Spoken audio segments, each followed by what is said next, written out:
Hola amigos de la UNAD, este es un trabajo de análisis de circuitos del grupo colaborativo número 243003-57. En el presente vamos a analizar el circuito que hemos escogido. Este es un circuito resistivo mixto en el cual tenemos varias resistencias que vamos a analizar. Tenemos una fuente de alimentación de 5 voltios. Como primera medida vamos a hallar nuestra resistencia equivalente, nuestra resistencia total, para lo cual vamos a poner nuestro multímetro en 2000 ohmios o 2 kilo ohmios.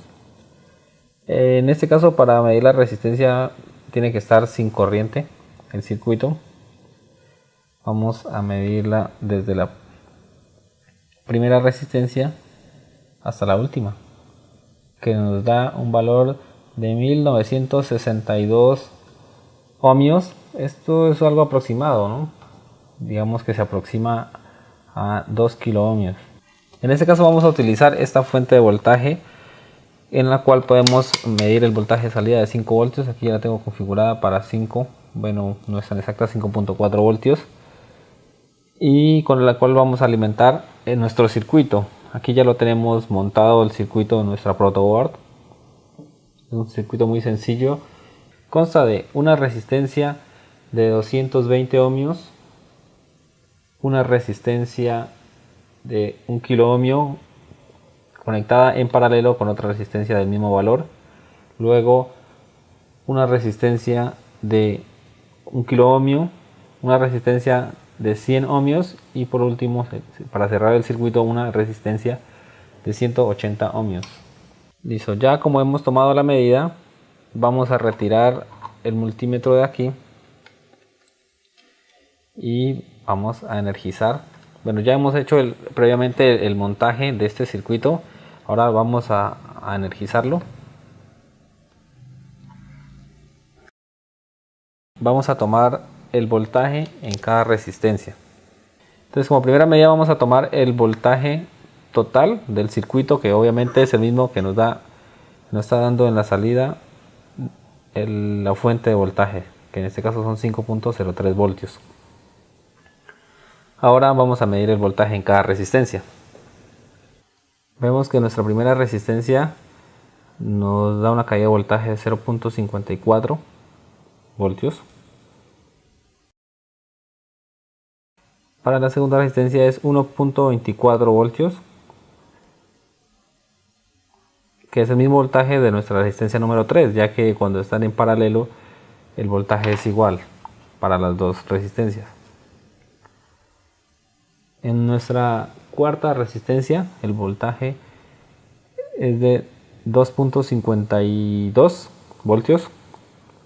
Para nuestra quinta resistencia tiene una caída de voltaje de 0.24 voltios y nuestra última resistencia, hacemos el cambio de puntas, es de 0.44 voltios. Entonces, si sumamos todos esos voltajes, nos tiene que dar un voltaje similar al voltaje total que genera la fuente de voltaje, que en este caso serían 5 voltios. Ahora vamos a medir la corriente de este circuito. Para ello ponemos nuestro multímetro en corriente, en este caso 20 miliamperios.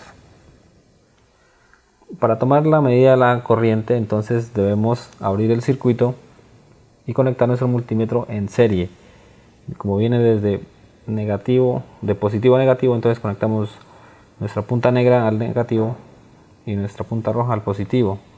Al tomar esta medida no nos está registrando nada nuestro multímetro. Debe ser porque la corriente es muy pequeña y no la alcanza a marcar.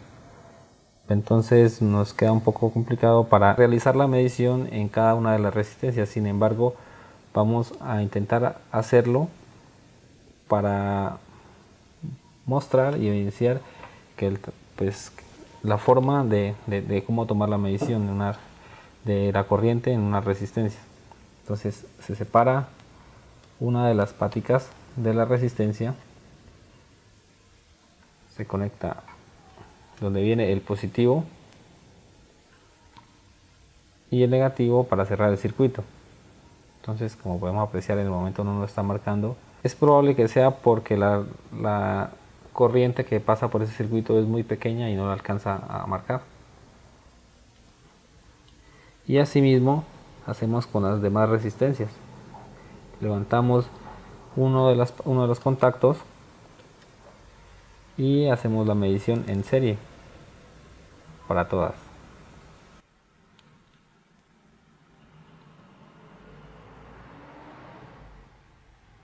Y ya para finalizar, quiero agradecer a los demás compañeros de grupo que me han brindado todo su apoyo y colaboración para realizar este trabajo colaborativo.